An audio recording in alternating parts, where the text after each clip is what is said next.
Welcome to the Body Peace Podcast, formerly known as Her Story on a Plate. This podcast has always been a space for deep, nuanced conversations about food, body image, and the stories our bodies carry. But as conversations have grown, so has our mission. That's why this is now the Body Peace Podcast, a name that reflects what we're truly here for, helping you step off the battlefield with your body and move toward more compassion, connection, and ease. Each episode will bring real, honest dialogue with your hosts, me, I'm Jennie Kramer. And me, Nina Manolson. We'll also be joined by guests whose personal stories and professional wisdom offer new ways of thinking, feeling, and being in your body. We're so glad you're here. Welcome to the Body Peace Podcast.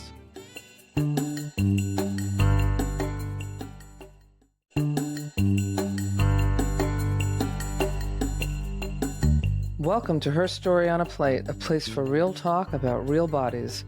Let's dish about our complex relationships to food and bodies. We are two in the field coming at this from an anti-diet, your body holds wisdom approach. This podcast is all about changing the conversation we have in our heads and culture so that we can embrace ourselves fully.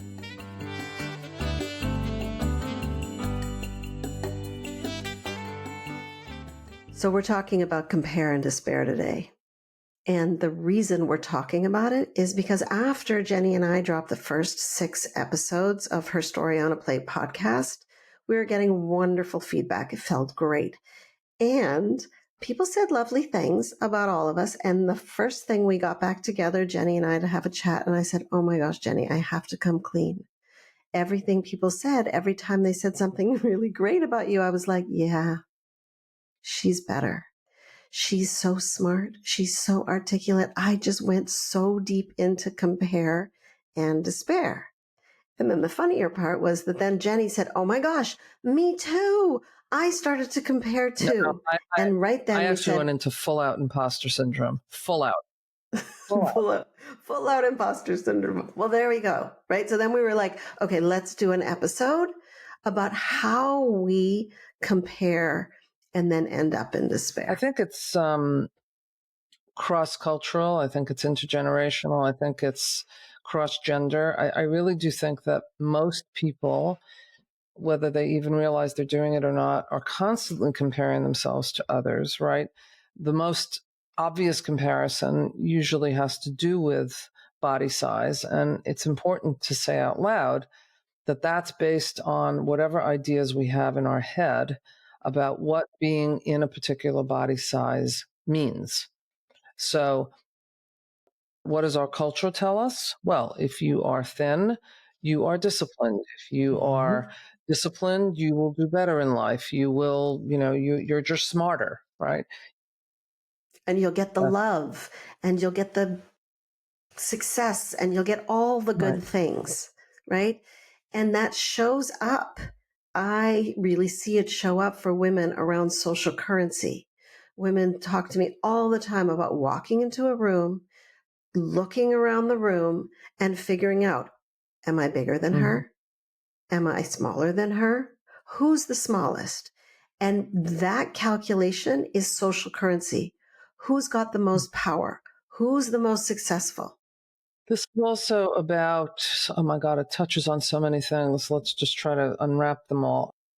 One is about age. I think age is built into this, right?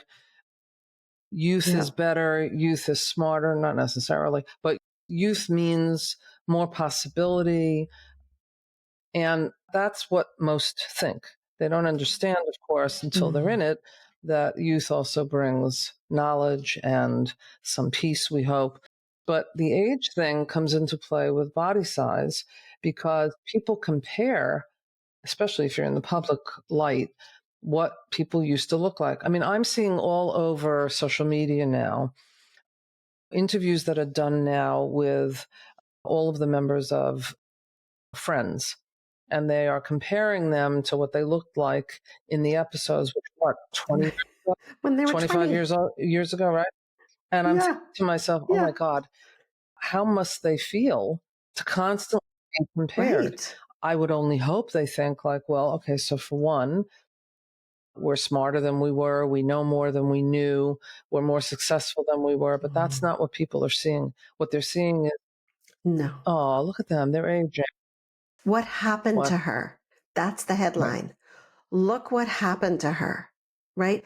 Oh my gosh, you had the audacity to age, to Mhm. change, right? And it's so important to highlight that concept of comparison. We're not just comparing ourselves to other people, we're comparing ourselves to who we Right. used to be, right? Every time someone says, I want to get into my skinny jeans from years ago, that's And comparison. the ul- That's body and the comparison. ultimate irony, I want to look like I looked 10 years ago, 20 years ago, 30 years. Of However, course.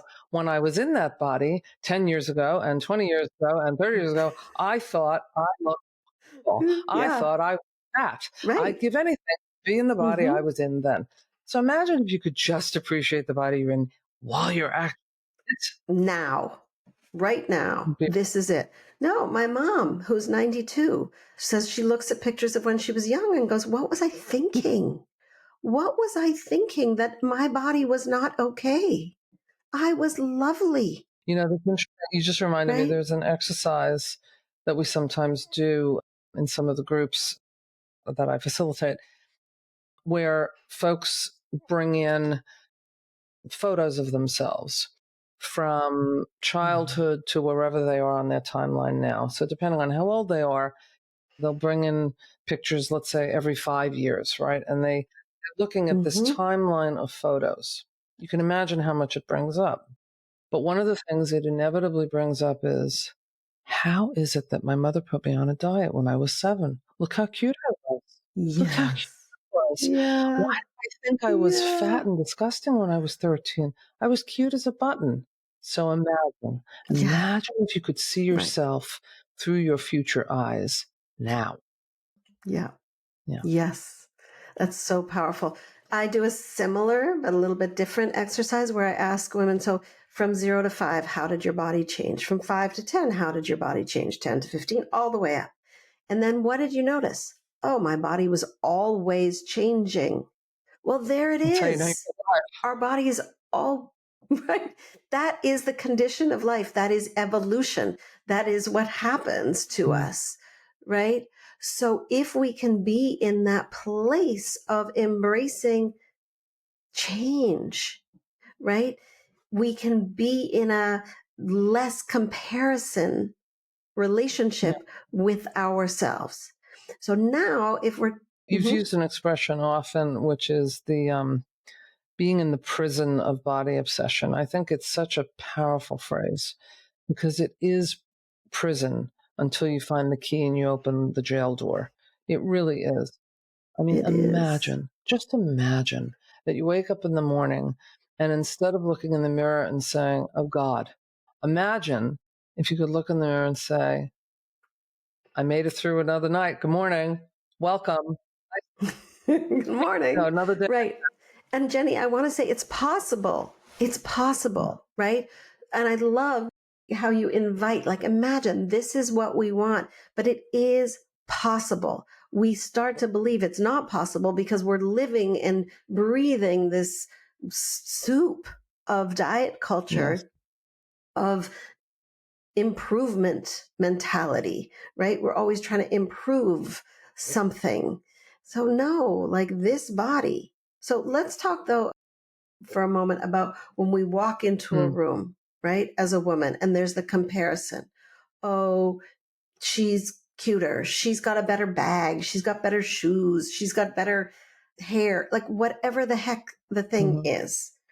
Let's talk about how we actually work with that compare and despair within Well, I think, ourselves. yes, I think there's a few places that we learn that, isn't there? Right? You can learn that certainly if you go to middle school or what we used to call junior high school. You certainly learned it there, right? Our bodies were changing. Yeah. We were very hormonal. We were going in and out of friend groups all the time. You can imagine the insecurity. Now, imagine being Yep. that age today where there's bullying that's just 24/7 all over social media. It's a whole other story. But we learn it in some of our social settings. We can also learn it Yeah. in our homes. Whether we mean to or Yeah. not, we can learn it in our homes. Here's what I Yeah. see often. There's a heterosexual couple that produces 2 or 3 children. And inevitably, one child looks exactly like one parent, and another child looks exactly like the other parent. And the third child kind of has a combination of both. And one parent might be in a larger body, and one parent might be in a naturally smaller body. And the child that is in the smaller body says, well, okay, phew, glad I got those genes. The other child says, I'm screwed. Look at that. I Mm-hmm. got those genes. Mm-hmm. Like their whole life Mm-hmm. script is written right there. And it's Oh blame. my gosh. Totally. There's so many clients that I've talked to who said, I was at the dinner table with my Mm. family and I was given less because Less to I eat. was the one in the Less big to eat. body. Less to eat. I was given less to eat because I was in the Mm-hmm. larger body. And my sister, my brother, they could eat whatever they wanted. But if I reached for that sweet, do you really want to do Mm-hmm. that? And there's one of the many places we learn You bet. comparison, right? I learned comparison in gym Oh, classes. God. Yeah. It was all ranked. How high could you jump? How far could you swim? How high on the rope could you climb? It was all comparison based. So are grades, You right? realize there are people listening now who could be saying or thinking, well, but you know what? That's just part of life. Because after all, if you want to be successful in life, you have to strive for excellence. And you better know that Mm-hmm. someone else is always going to want to be in the spot you're in. And it's really just a matter of being aware so that you know what your competition is. Okay. Then what I would say to that is yes, we do have a world that compares, and we can be in a place where someone has a strength in, I don't know, climbing a rope in a Mhm. gymnasium, but that doesn't need to devalue the worth of everybody else in the room. There's a way to support people's strengths, support people in growing stronger or having more intellectual curiosity or getting more into science without making everybody else who doesn't have that Mhm. inclination feel bad about themselves, like they are less worthy. I think one of the things I want to say out loud too is that if you are someone who has children and your children are anywhere between 5 and 15, you want to really do 2 things. One is to limit the amount of social media that they get exposed to because they don't even Yeah. realize how much of the compare and despair culture is in every frame that they see.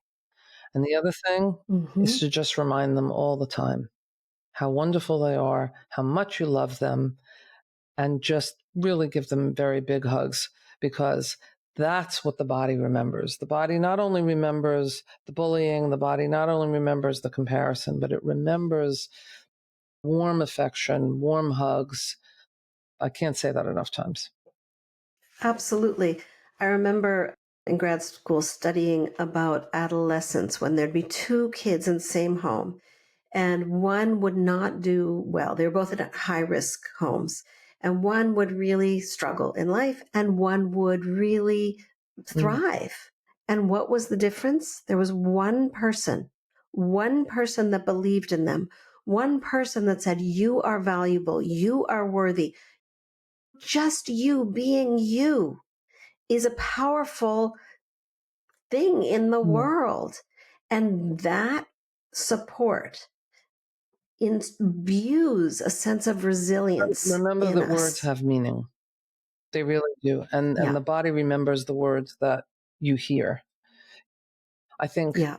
very well intentioned, loving parents say things all the time because they were said to them. And they say things like, as you mentioned before, you sure you want more? You sure you're still hungry? Or they'll say things like, Hmm. I would change that. I wouldn't wear that outside. Now, it might make perfect sense in the moment. What the child remembers is, uh-oh, I better be more careful because Yeah. I may not look right. And that becomes an obsession forever. Yeah. There was a memory that popped up, Jenny, when you were talking about like words matter. So I often throw my mom under the bus because she took me to Weight Watchers when I was like 9, which is the beginning of like a mess and a half, and pretty much why I do what I do. But when we would go shopping and I would say, well, let me get this smaller size, I will get smaller and I will fit it. She would look at me and say, no, we buy clothes that make us feel good in the body that we're in. That's how we shop. And that always stayed with me. Good, good for Always. her. Right? Words matter. Positive words matter. Sure. Did the Weight Watchers thing really mess me up forever? Absolutely. And do I feel good in my clothes all the time? Yes. Do I choose clothes that make me feel truly at home in my body? Yes. Do I open my closet in the morning and not one item of clothing is screaming at me, telling me my body should be different? Well, Absolutely. it's And funny that why? Because I heard you that. talk about this because there's another form of comparing and despairing. And that is people that have closets that look like stores by size. This is, Yes. I have this Yes. clothing that's this Oh, size, and then I have this that's this size. This is the size that fits. This is the yep. size I aspire to. This is the size I'll never be again. I cannot say Mm-hmm. loudly and clearly enough. Just make sure that your closet has in it exactly what you wear now. Because when you Yes. keep the things that were when your body was some other size, you are setting yourself up for daily comparison all the time. You will never be satisfied in the moment. You'll either be looking at larger clothes and saying, okay, fear factor, got to make sure I'm never that. Looking at smaller Mm-hmm. clothes saying, well, why aren't I that size? Why? Because you're probably 30 years older. That's Right. why. Absolutely. Do you want to open your closet and be in the compare and Mm, despair? Do you want to open your closet and have your clothes yelling at you that you're not enough? Or how about opening your closet and being like, all your clothes being like, ooh, what are we in the mood mm, for? What's the style of today? What's the color of mm. today? Right? Let's play. Let's be creative right now. And It's a very this different is hard start. to hear when you really hate your body, right? There is Yeah. no color to pick today. It's going to be black, thank you very much, because I just want Yes. to hide my body. And we get Yeah. that. We I want it that way. totally We really, do. really do. I had years of black clothing for that very reason. It's slimming. Right, That was the right. line. Yeah, Mm-hmm. nobody will know. I wear black, Absolutely. nobody will notice. Right. Oh, it's really, really Mm, painful, right? That whole piece of how we harm mm. ourselves. And I do want to invite people into the possibility that it doesn't have to be that way. And I also know people are listening and going, yes, but I paid good money for that Good. Then you clothes. know what? Like that was If you one of my, paid good money for those clothes, donate them so that other people will benefit from them. Maybe you'll even get a tax write-off if that interests you. But truly, to keep them simply because I paid for them, it's like you're beating yourself with a dollar bill every day. And I'm not putting my yeah, hand in anyone's pocket. I understand that sometimes financial situations command what they command, but I'm simply saying that when you set yourself up for a closet that has all comparative items, you will simply never know a moment of peace. You will always be yeah, in that prison of body obsession that we talk about all the time. I think that's a really important point. yeah, it Mm. is. The other thing is, so let's just review for a second, right? We talked about comparison with aging. We talked about comparison with other Mhm. women walking into a room. We talked about comparison to our previous self. We talked about comparison in terms of size and clothing, right? And we talk also about this comparison to this unrealistic ideal of who we're supposed to be that is based in absolutely nothing except for right? The media, or this idea of who we thought we were going to be when we were Or the younger. the That's airbrushed comparison. fashion industry, uh, airbrushed Absolutely. photos, things that are Yep. completely doctored to look a certain way. And Yes. at all ages, we're looking at those things and saying, oh, I'll never be that. Or how do I get to be that when it's a created image? It's not even real. It's literally a created image. So Yeah. That's so money, important, right? What's I think real? money, What is real and I what think is money now? enters into this. I think Hmm. people compare themselves financially also. I'm not as successful as that person, or I have to make sure I'm the most successful person in the room. Listen, great. If you're motivated and you want to create something and it rewards you both financially and in otherwise, yahoo, great for you, right? But remember, there's also this relationship between money and beauty and money and body size that we tend to collapse the two, right? If I Yeah. have a lot of money, then I have access to everything I need. And so I should make sure that I'm skinny and thin, because if I'm not going to have the same credibility and I won't make the same amount of money. I mean, this is like a real, No, no, absolutely. Absolutely. That's the thinking. That's the obsession. That's the never yes, enoughness, fair enough. right? What goes hand in hand with compare and despair is never enough. I am not enough. I'm not good enough. I'm not rich enough. I'm not thin enough. I'm not whatever I'm not enough. youthful enough. I'm not clever Hmm. enough. I'm not sexy enough. All Yeah. of those things. Imagine if Yeah. you could wake up in the Yeah. morning and just declare, okay, this is a day of enough. I am actually enough. I am more than enough today, whether you believe it or not. Hmm. Yeah. There's this idea of affirmations, right? Affirmations are ways in which you tell your body, or you tell your brain, or you tell your soul something in the hopes that eventually you'll listen to yourself. They're aspirational in some ways, but an affirmation can be, I am delicious. I am kind. And just to put it out there, you tell yourself enough times, you will believe it. How do I know this? Because negations work the same way. You tell yourself enough times, I'm fat, I'm disgusting, I'm never going to do this, I'm never going to do that. Guess what? Those you believe in a second. So why not try a positive affirmation instead of the automatic negations that that we tell ourselves all the time?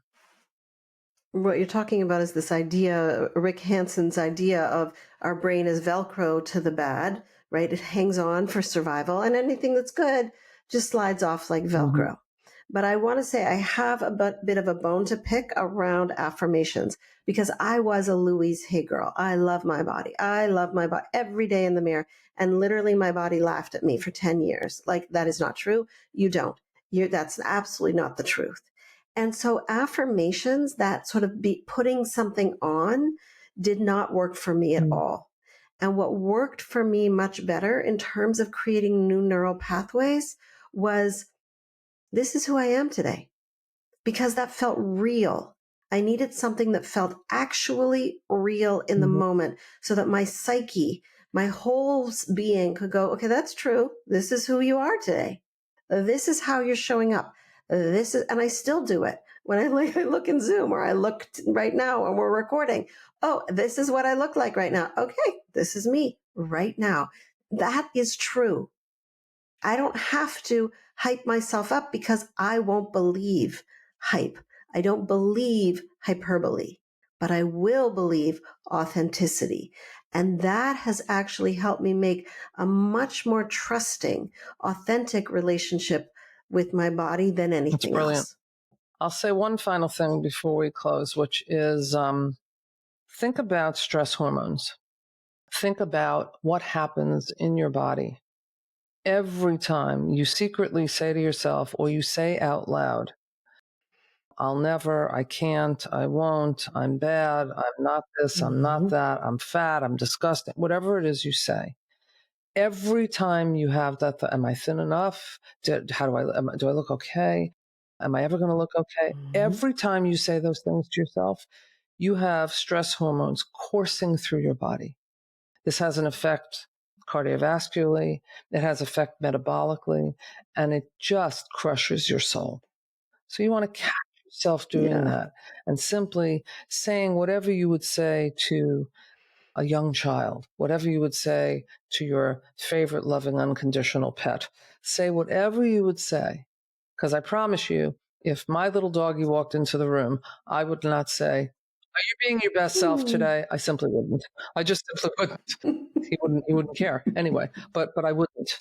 Yeah. I would be cuddling and Yeah. warm, and imagine if we could be that with ourselves every day. Yeah. Absolutely. Right. It's a beautiful way to end, which is with compassion. Right. So when you notice compare, when you notice the despair, when you notice the not enoughness, oh, I see you. And my favorite thing is put your hand on Mm, your heart and do exactly what Jenny just said. What would I say to my pet, to a mm, baby, right? Catch it, catch the mm. painful, notice it. It's not like we're trying to erase it, like it doesn't exist. There is suffering. We do suffer sometimes in our relationship with Yeah. our body. That is real. Notice it and be like, oh, honey, I really hear Yes. you. And, mm, Mm. Thank you, Nina, for such a lovely thanks, conversation. Jenny. And you out there, we hope you I'm enjoyed it too, because I know we did. We're so glad you joined us on this episode of Body Peace. Stay connected as we continue exploring what it means to live in your body with more ease, trust, and care by subscribing to Body Peace on Apple Podcasts, Spotify, YouTube, or wherever you listen. Be sure to visit us at bodypeacepodcast.com for special bonus content for those on our mailing list.